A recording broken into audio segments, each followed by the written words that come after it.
तो हमें आज पढ़ना है सीएसएस के वेरिएबल। ठीक है।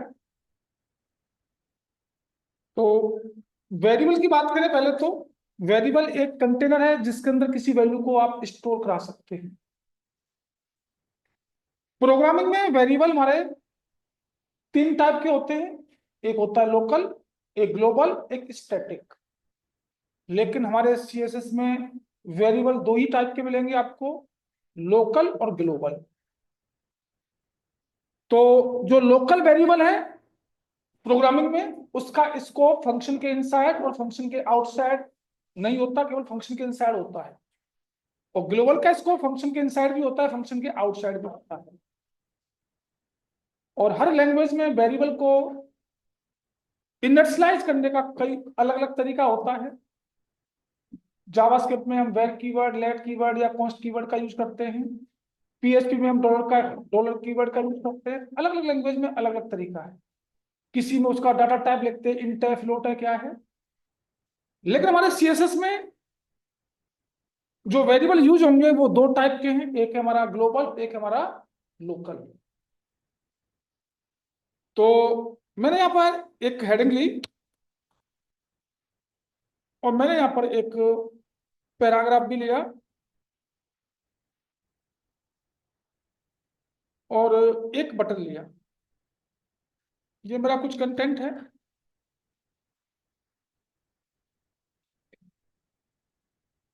यहां पर जब कभी भी आपको ग्लोबल वेरिएबल बनाना है तो आपको एक रूट कीवर्ड का यूज करना होगा। सूडो क्लास है हमारी, और रूट के अंदर जो वेरिएबल बनेंगे वो हमारे ग्लोबल वेरिएबल होते हैं। और ग्लोबल वेरिएबल का जो स्कोप होगा वो बॉडी के जितने भी एलिमेंट हैं सब में उसका स्कोप रहेगा। तो रूट के अंदर ही हमारे ग्लोबल वेरिएबल बनेंगे। तो यहां पर वेरिएबल बनाने के लिए हाइफन हाइफन और वेरिएबल का नाम। वेरिएबल का नाम जो रखते हैं हम आइडेंटिफायर की हेल्प से रखते हैं। आइडेंटिफायर एक नेम होता है जिसमें कुछ नंबर, लेटर या स्पेशल कैरेक्टर भी हो सकते हैं, उसे हम आइडेंटिफायर कहते हैं। तो यहाँ पर जो वेरिएबल का नाम रखना है वो आइडेंटिफायर की हेल्प से रखना है। तो यहाँ पर मैंने नाम दिया txt, वेरिएबल बन गया। आप इसमें किसी वैल्यू को स्टोर करा दो। मैंने एक ऑरेंज वैल्यू स्टोर करा दी, एक वैल्यू बन गया। हाइफन हाइफन एफ साइज, दूसरा वेरिएबल बनाया मैंने। इसमें मैंने 40 पिक्सल ये स्टोर करा दिया। Hyphen hyphen B R D, इसमें मैंने कहा 7 पिक्सल थिकनेस का सॉलिड और ब्लू कलर का। ये तीनों वेरिएबल मेरे कैसे हैं, ग्लोबल। अब तीनों इन वेरिएबलों को आप बॉडी के किसी भी एलिमेंट पर इंप्लीमेंट कर सकते हैं। कैसे करेंगे, मुझे S2 कर लो, कर क्लोज का बैकग्राउंड चाहिए, कौन सा, जो मेरे वेरिएबल में है। तो यहाँ बैकग्राउंड, प्रॉपर्टी का नाम, और वैल्यू जो उठानी है वो वेरिएबल से उठानी है। तो वेरिएबल की वैल्यू को उठाने के लिए वेर नाम का कीवर्ड और ब्रैकेट हाइफन हाइफन क्या नाम है वेरिएबल का, txt। ठीक है। अब देखेंगे S2 का बैकग्राउंड हमारा कैसा रहा होगा, ऑरेंज आ रहा होगा। एक वेरिएबल इंप्लीमेंट हो गया।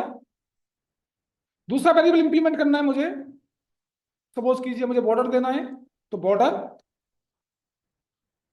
बॉर्डर कौन सा देना है जो वेरिएबल में है, वेर क्या नाम है वेरिएबल का, हाइफन हाइफन BRD। तो ये भी इंप्लीमेंट हो चुका होगा, बॉर्डर आ रहा होगा। एक अलग प्रॉपर्टी लगा दो। मैंने कहा टेक्स्ट अलाइन सेंटर, मैंने कहा पैडिंग, पैडिंग कर दी 15 पिक्सल और 0 पिक्सल, ये अलग प्रॉपर्टी दे दी। अब पैराग्राफ पर आओ, मुझे पैराग्राफ पर भी इंप्लीमेंट करना है। P, मुझे इसका फॉन्ट का साइज इंक्रीज करना है। तो फॉन्ट हाइफन साइज कौन सा, जो मेरे वेरिएबल में है, वेर हाइफन हाइफन क्या नाम है वेरिएबल का, F साइज। तो यहाँ पर पैराग्राफ का साइज 40 पिक्सल का होगा। आप चाहें तो एक बॉर्डर मैंने बॉर्डर दिया मैंने 5 पिक्सल थिकनेस का सॉलिड, और मुझे कलर वही चाहिए जो इस वेरिएबल में है, कलर ये वाला लगाना है मुझे। तो यहां पर वेर हाइफन हाइफन क्या नाम है, TXT। तो यहां पर एक बॉर्डर भी आया होगा ऑरेंज कलर का, आ रहा है। अब मुझे यहां पर बटन पर भी चाहूं तो बटन पर भी लगा सकता हूं, लेकिन अब मुझे बटन पर एक लोकल वेरिएबल बनाना है। तो लोकल वेरिएबल जिस सेलेक्टर के अंदर बनाएंगे आप, केवल उसका स्कोप उसी में रहेगा, किसी दूसरे में उसका स्कोप नहीं होगा। जैसे सपोज कीजिए मुझे एक पैडिंग लगानी है, तो हाइफन हाइफन PD एक वेरिएबल लिया मैंने, और इसमें मैंने पैडिंग दे दी मैंने 20 पिक्सल और 0 पिक्सल, या 30 पिक्सल कर दो या 0 पिक्सल कर दो, कुछ भी कर सकते हैं। ये मेरा कैसा वेरिएबल हुआ, लोकल। क्यों? क्योंकि मैंने बटन के अंदर डिक्लेयर किया है, तो इसका स्कोप केवल किस पर रहेगा, बटन पे ही रहेगा।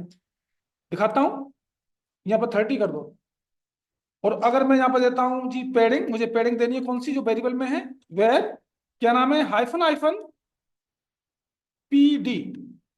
तो यहां पर देखेंगे बटन पर पैडिंग आ रही होगी 20 और 30 की, लेफ्ट राइट से 30, टॉप बॉटम से 20 आ रही है। अब इसमें ग्लोबल वेरिएबल का स्कोप आ सकता है। मैंने कहा बैकग्राउंड कौन सा चाहिए, जो मेरे ग्लोबल वेरिएबल में है, hyphen hyphen TXT, orange colour fill हो गया होगा, आ रहा है। तो अब मैं सोचूं कि भाई ये लोकल है, इसका स्कोप इस पैराग्राफ में हो, बिल्कुल नहीं होगा, लगा के देखते हैं। मैंने कहा पैडिंग वेर क्या नाम है वेरिएबल का, हाइफन हाइफन PD। तो ये PD वाला वेरिएबल लोकल है, इसलिए ये पैराग्राफ में इंप्लीमेंट नहीं होगा, नहीं हो रहा। तो PD वाला वेरिएबल केवल जहां डिक्लेयर किया गया है उसी के अंदर इंप्लीमेंट होगा, किसी दूसरे में इंप्लीमेंट नहीं होता है। तो ग्लोबल वेरिएबल हमेशा रूट के अंदर डिक्लेयर किए जाएंगे, वो बॉडी के हर एलिमेंट में इंप्लीमेंट कर सकते हैं, और जिस एलिमेंट में आप जो वेरिएबल बना रहे हैं वो लोकल होगा, वो केवल उसी के लिए ही यूज होगा, किसी दूसरे सेलेक्टर में यूज नहीं हो सकता। ये है जी हमारे लोकल और ग्लोबल वेरिएबल। एचटीएमएल का एक टैग है जिसका नाम है डिव टैग। डिव का मतलब डिवीजन, और ये हमारा एक ब्लॉक एलिमेंट होता है, और इसमें कंटेंट का ग्रुप हो सकता है। इस डिव के अंदर कंटेंट का ग्रुप हो सकता है, और ये ब्लॉक एलिमेंट है, 100% विड्थ को कवर करेगा। कैसे, लोरम मैंने कहा 30 वर्ड। अभी ब्लॉक एलिमेंट है तो 100% विड्थ पर आएगा, ये चेक करें, 100% विड्थ पर आएगा। मैं चाहूं उसको CSS की हेल्प से इसको डिवाइड भी कर सकता हूं, स्टाइल। और मैंने कहा कि जो मेरा डिव टैग है इसकी एक हाइट दे दी मैंने, और हाइट कर दी मैंने 300 पिक्सल, और इसकी विड्थ कर दी मैंने 25%। अब ये कंटेंट जो है इस एरिया में आ रहा होगा। मैं चाहूं तो इसमें बैकग्राउंड कलर या बॉर्डर भी दे सकता हूं। मैंने बैकग्राउंड कलर ही दिया मैंने ऑरेंज, इसमें बैकग्राउंड कलर ऑरेंज आ रहा होगा, और इसी के अंदर आपका कंटेंट आ रहा होगा जो आपने हाइट विड्थ दी है उसके अकॉर्डिंग। तो डिव का मतलब इसमें एलिमेंटों का कलेक्शन, ग्रुप हो सकते हैं एलिमेंटों का। इसमें आप चाहे एक डिव में multiple paragraph, multiple list, multiple link, multiple content कुछ भी डाल सकते हैं। अब यहां पर मैंने इसकी हाइट थोड़ी कम कर दी, 100 पिक्सल कर दी, और कंटेंट थोड़ा सा और डाल दिया मैंने, लोरम 30 वर्ड ही डाल दिया। अब डिव की हाइट छोटी है और कंटेंट ज्यादा है, इसलिए उस हाइट से बाहर जा रहा है। अब मैं यहां पर आपको प्रॉपर्टी बताऊंगा ओवरफ्लो की। मैंने यहां पर यूज किया ओवरफ्लो, और ओवरफ्लो में कहा कि जो बाहर कंटेंट है वो हिडन हो जाए, जो डिव से बाहर कंटेंट जा रहा है वो क्या हो जाएगा, हिडन। लेकिन मुझे हिडन नहीं करना, मुझे सारा कंटेंट दिखाना है। तो यहां पर लिखेंगे ओवरफ्लो ऑटो जैसे ही ओवरफ्लो ऑटो किया तो यहाँ पे एक स्क्रॉल बार आ गया वर्टिकल, पूरा कंटेंट आ रहा है आपका। और मैंने कहा ओवरफ्लो स्क्रॉल, ओवरफ्लो स्क्रॉल से क्या होगा, एक हॉरिजॉन्टल और वर्टिकल दोनों स्क्रॉल बार आ रहे होंगे, दोनों स्क्रॉल बार आ रहे हैं। हम एचटीएमएल के अंदर एक टेक्स्ट एरिया फॉर्म में बनाया था हमने, एक बॉक्स एड्रेस के लिए, तो उसके अंदर फंक्शनलिटी होती तो उसको रीसाइज भी कर सकते थे। ऐसे ही मुझे भी इस डिव को रीसाइज करना है। तो जब कभी भी आपको रिसाइज करना है तो पहले आपको ओवरफ्लो की प्रॉपर्टी लगानी पड़ेगी। इनमें से ओवरफ्लो कुछ भी लगा सकते हैं, हिडन ऑटो स्टॉल, और फिर लिखेंगे यहाँ पर रीसाइज। इसको रीसाइज करना है मुझे हॉरिजॉन्टल। आपका डिव रीसाइज हो रहा होगा हॉरिजॉन्टल,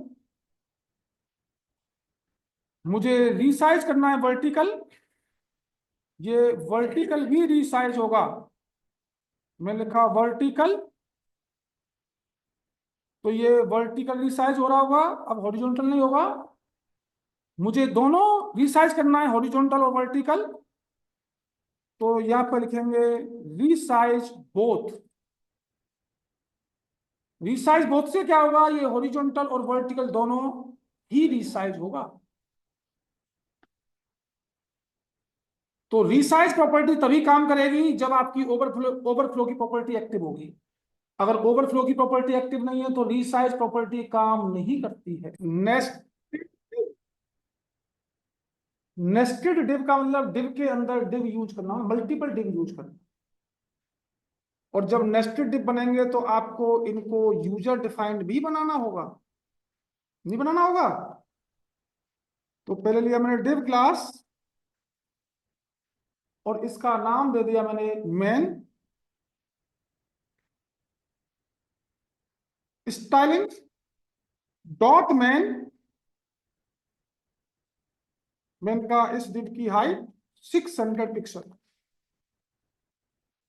इस डिव की विड्थ, मैंने कहा इस डिव की विड्थ आनी चाहिए 80%। किसका 80% लेगा, बॉडी का, क्योंकि मेन का पेरेंट कौन है, बॉडी, जिसका बैकग्राउंड कलर ग्रे। मैंने कहा मार्जिन टॉप से 0 पिक्सल, लेफ्ट राइट से 10%। मेरा ग्रे कलर का 80% विड्थ पर एक डिव बन के आ गया। अब इस डिव के अंदर मुझे एक और डिव बनाना है, तो इसकी क्लोजिंग वाली जो क्लोजिंग को डाउन करेंगे, इसके अंदर बनाएंगे एक और div. Div class first dot first, मैंने कहा इसकी हाइट 600 पिक्सल ही, मैंने इसकी विड्थ करी 70%। किसका 70% लेगा ये, मैन का, क्योंकि फर्स्ट का पेरेंट कौन है, मैन। तो जितनी विड्थ पर है 80, तो 80 का 70% लेगा, 30% का स्पेस खाली होगा, दिखाऊंगा अभी। जिसका बैकग्राउंड ग्रीन, तो राइट साइड से 30% का स्पेस खाली आ रहा होगा, ये रहा। इसको भी मुझे सेंटर में लाना है, तो मैं यहाँ पे मार्जिन यूज करूंगा, और मार्जिन रहा मैंने 0 पिक्सल और 15%। तो लेफ्ट राइट से 15 15, तो 15 2 30, 30 और 70 100 हो गया। किसका 100 लेगा, मैन का, सेंटर में आ गया। अब मुझे इस डिव के अंदर एक और डिव बनाना है, तो मुझे इस वाले डिव की भी क्लोजिंग को डाउन करना पड़ेगा। डिव क्लास, इसका नाम दिया मैंने टॉप डॉट टॉप, मैंने कहा इसकी हाइट 100 पिक्सल, इसकी विड्थ कर दी मैंने 100%। किसका 100% लेगा, ये फर्स्ट वाले का, जो पेरेंट इसका फर्स्ट है, जिसका बैकग्राउंड कलर मैंने कर दिया ऑरेंज। तो ये भी डिव बन के आ चुका होगा। इस तरीके से आप यहाँ पर कितने भी नेस्टेड डिवों को यूज कर। यहाँ पर दो इमेज लेके आइए, मैं दो इमेज ऐसी लाऊंगा, एक छोटी एक बड़ी। तो एक इमेज मेरी बड़ी है, एक इमेज मेरी छोटी है, दो इमेज हैं। इनको मैंने अपने फोल्डर में ही पेस्ट किया।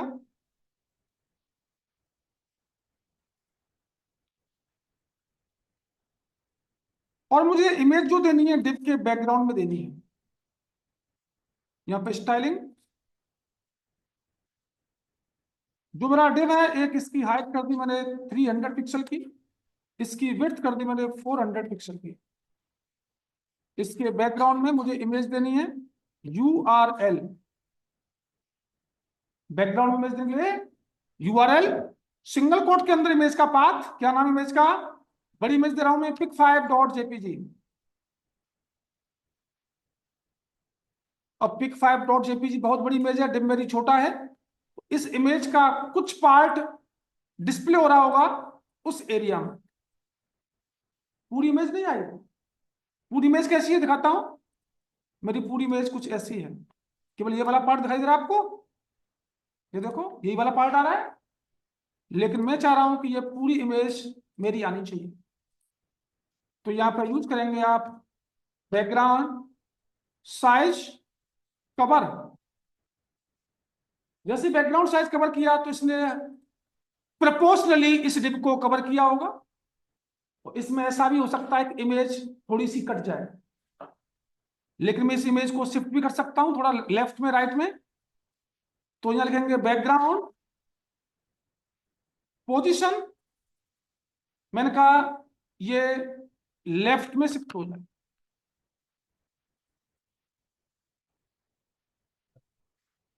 मैंने कहा ये सेंटर में आए, शिफ्ट हुई है। मैंने कहा इसको राइट में शिफ्ट हो,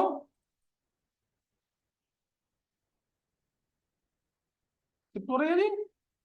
इसको हम ज्यादातर कहाँ रखते हैं, सेंटर में रखते हैं। ठीक है, पूरी में जाके प्रोपोर्शनली कवर किया आपके डिव को। और अगर आपके पास कोई ऐसी इमेज जो डिव की इमेज से छोटी है, मैंने लिया pic4.jpg, तो छोटी इमेज है, डिव बड़ा है, तो ये रिपीट हो रही होगी बार बार, 1 2 3 4 बार रिपीट हो रही है, और मैं चाह रहा हूं ये रिपीट ना हो। तो यहां लिखेंगे बैकग्राउंड रिपीट, नो रिपीट। अब ये रिपीट नहीं होगी, एक बार आएगी, लेकिन डिव मेरा बड़ा है, पूरे डिव में चाहिए।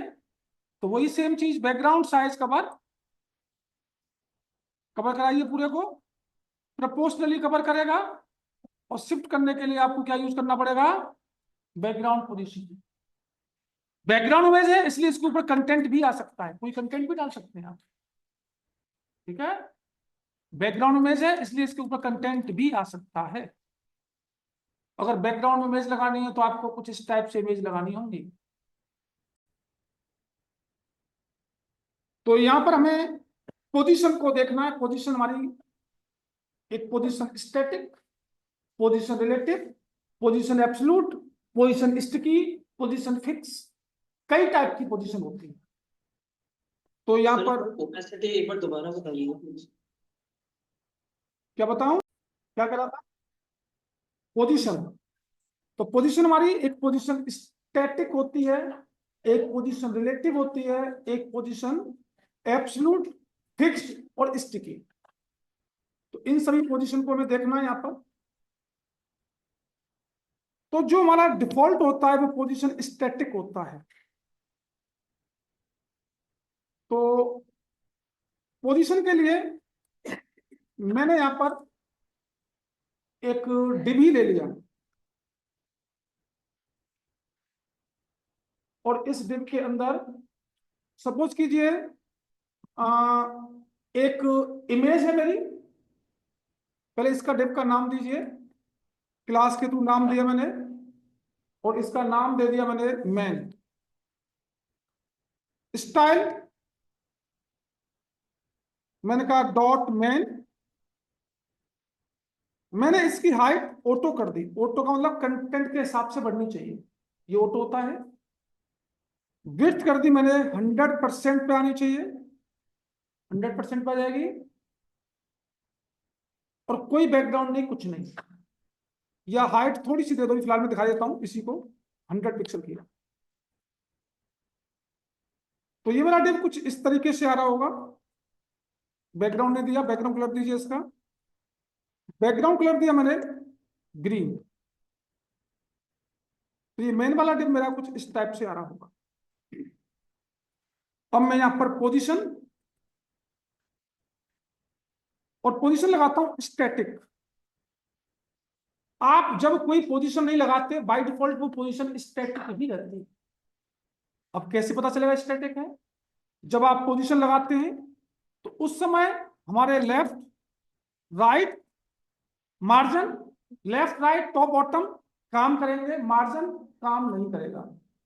मैंने कहा लेफ्ट से 500 पिक्सल, चेक करते हैं 500 पिक्सल तो नहीं हुआ, देख रहे हैं आप। मैंने कहा टॉप से भी शिफ्ट नहीं हुआ हो, नहीं हो रहा, क्योंकि बाय डिफॉल्ट पोजीशन क्या रहती है? स्टैटिक। लेकिन जब पोजीशन एक्टिव करते हैं तो हमेशा हमारे लेफ्ट राइट टॉप बॉटम वाली प्रॉपर्टी एक्टिव हो जाती है। तो ये एक्टिव क्यों नहीं हुई? क्योंकि पोजीशन स्टैटिक है, जो डिफॉल्ट होती है उसी को स्टैटिक कहते हैं। अब एक होती है पोजीशन रिलेटिव। रिलेटिव किया, लेकिन अभी मैंने कुछ नहीं किया, जैसा है वैसे ही आ रहा है। अब इसको जहां शिफ्ट करना चाहेंगे, लेफ्ट से राइट से टॉप से बॉटम से, शिफ्ट हो गए। शिफ्ट कीजिए। मैंने कहा लेफ्ट से 50 पिक्सल, बिल्कुल शिफ्ट हो रही होगी लेफ्ट से 50 पिक्सल, शिफ्ट हो रही है। मैंने कहा टॉप से कहा मैंने 70 पिक्सल, तो ये टॉप से भी 70 पिक्सल शिफ्ट हो रही होगी। पोजीशन रिलेटिव समझ में आई? ठीक है। अब मैं इसमें से क्या करता हूं, ये लेफ्ट और राइट फिलहाल के लिए हटा देता हूं, केवल इसको क्या लिखा? Position relative. और इसकी हाइट मैंने थोड़ी सी बढ़ा दी, 400 पिक्सल कर दी। बैकग्राउंड हटा दो। और मैंने यहां पर सबसे पहले एक इमेज लगाई, IMG S8C। वो इमेज है मेरे पास pic5.jpg, और इसकी हाइट विड्थ IMG, मैंने कहा इस इमेज की हाइट 400 पिक्सल बाई विड्थ कर दी मैंने 100%। तो डिव के अंदर इमेज आ रही होगी मेरी। ठीक है, डिव के अंदर मेरी इमेज आ गई। अब मेरे पास यहां पर एक डिव और है। डिव, इसका क्लास के थ्रू नाम दिया मैंने टॉप। इसमें मेरा एक S2 टाइप की हेडिंग है, लोरम 7 वर्ड। अब ये कहाँ रहा होगा? फिलहाल में इससे इससे बाहर आ रहा है, लेकिन मुझे इसके रिलेटिव में रखना है, इसी के ऊपर शिफ्ट करना है इसको। तो यहां पर लिखेंगे कि जो आपका डॉट टॉप है, इसमें मैंने पोजीशन लगाई एब्सलूट। अब ये किसका एब्सलूट बना है? ये बना है मेन का एब्सलूट। किसका बना है? मेन का। और मेन के रिलेटिव में आप इसको कहीं भी शिफ्ट करा सकते हो। मेन का टॉप से, किसका टॉप? मेन का टॉप। मेन का 50 पिक्सल नीचे, ये देखो जी, टॉप से 50 पिक्सल नीचे आ रहा होगा मेन से। और मैं करता हूं लेफ्ट से, किसका लेफ्ट? मेन का लेफ्ट। मेन का 70 पिक्सल, ये थोड़ा सा आगे आ रहा होगा। अब मैं इस इमेज की ओपेसिटी कम करता हूं। मैंने इमेज की ओपेसिटी कम की 0.2। अब टेक्स्ट की ओपेसिटी कम नहीं होगी, केवल इमेज की ओपेसिटी कम होगी। हो रही है इसकी में। और हमेशा ये यही रहेगा, चाहे आप छोटा करें चाहे बड़ा करें, हमेशा यही रहनी है इसी जगह पर है। रेस्पॉन्सिव इसी ऐसी रेस्पॉन्सिव बनेगा हमारा। और अगर बाई चांस मैं इसको रिलेटिव नहीं करता, मैंने ये रिलेटिव हटाया, तो अब ये बॉडी का रिलेटिव बना है, अब बॉडी के अकॉर्डिंग चलेगा। ये देखो, अभी तो ये ठीक है। अब ये बॉडी का रिलेटिव बना है, अब उस डिव का नहीं बना है। अभी फिलहाल में एक ही डिव है, 2-3 डिव होते हैं तो ये क्या होता है, ये कंटेंट नीचे शिफ्ट हो जाता है। ठीक है, और दिखाता हूं, रिलेटिव कीजिए इसको। एक और दिखाता हूं इसका example, dot top dot top को यूज किया मैंने। अब मुझे इसको बॉटम में लाना है, तो मैं पोजीशन एब्सलूट बॉटम से मुझे कहाँ चाहिए, 50 पिक्सल ऊपर, बॉटम से 50 पिक्सल ऊपर, और लेफ्ट नहीं लगा रहा था, हटाओ लेफ्ट ऊपर, चेक करें जी, बॉटम से 50 पिक्सल ऊपर आया है, थोड़ा सा नीचे कीजिए इसको, 10 पिक्सल कर दो, ठीक है। अब ये पोजीशन रिलेटिव है, ये वाला डिप तो इसी के रिलेटिव में चलेगा, चल रहा है। अब मैं रिलेटिव को एक बार हटा के देखता हूं, क्या इससे कुछ चेंजिंग पड़ रही है। ये देखो बाल निकल गया, निकल गया। ये बॉडी के मतलब मेन डिव के रिलेटिव में चल रहा है या नहीं चल रहा है। तो मेन डिव के एब्सोल्यूट बनाया मैंने मेन डिव का, तो अगर आपने मेन हटा दिया तो किसका एब्सोल्यूट बन गया, बॉडी का। तो इसके रिलेटिव में हमारा ये डिव एब्सोल्यूट बना हुआ है, तब जाकर ये इसके अकॉर्डिंग चल रहा है। ये देखो, अब कितना भी छोटा करो कितना भी बड़ा करो हमेशा वही रहेगा, है वहीं पर, हमें यही करना होगा। तो ये हमारी एक पोजीशन स्टैटिक बताई मैंने, पोजीशन रिलेटिव बताई मैंने, और पोजीशन एब्सोल्यूट बताई मैंने। इनको कमेंट कीजिए। सर सर हाँ, मैंने एक और डिव लिया, डिव क्लास, इसका नाम लिखा मेन, और इसमें एक S2 हेडिंग ली मैंने, लोरम 30 वर्ड। इसके बाद इसमें एक डिव और बनाया, डिव क्लास, इसका नाम कर दिया मैंने मेन्यू। क्या नाम कर दिया, मेन्यू। और यहां पर एक पैराग्राफ दिया, लोरम 1500 वर्ड। उसके बाद मैंने एक डिव और बनाया, डिव क्लास, इसका नाम दे दिया मैंने बॉटम मेन्यू, बॉटम मेन्यू। और यहां पर एक पैराग्राफ और दे दिया मैंने, लोरम 1800 वर्ड। ये मेरा कुछ कंटेंट है। सबसे पहले डॉट मेन वाले डिप पर आओ। मैंने कहा इसकी हाइट ऑटो, और इसकी जो विड्थ आनी है वो 100% पे आनी है। इनमें जो भी टेक्स्ट होगा वो जस्टिफाई राइट साइड से इक्वल आ जाएगा। मैंने कहा इनमें जो पैडिंग भी आनी चाहिए 20 पिक्सल, ठीक है। अब मेरा ये वाला डिव है डॉट मेन्यू वाला डिव, इसकी हाइट कर दी मैंने 50 पिक्सल की, इसकी विड्थ कर दी मैंने 100% की, जिसका बैकग्राउंड कलर ग्रे कर दिया मैंने। दूसरा डिव है मेरा डॉट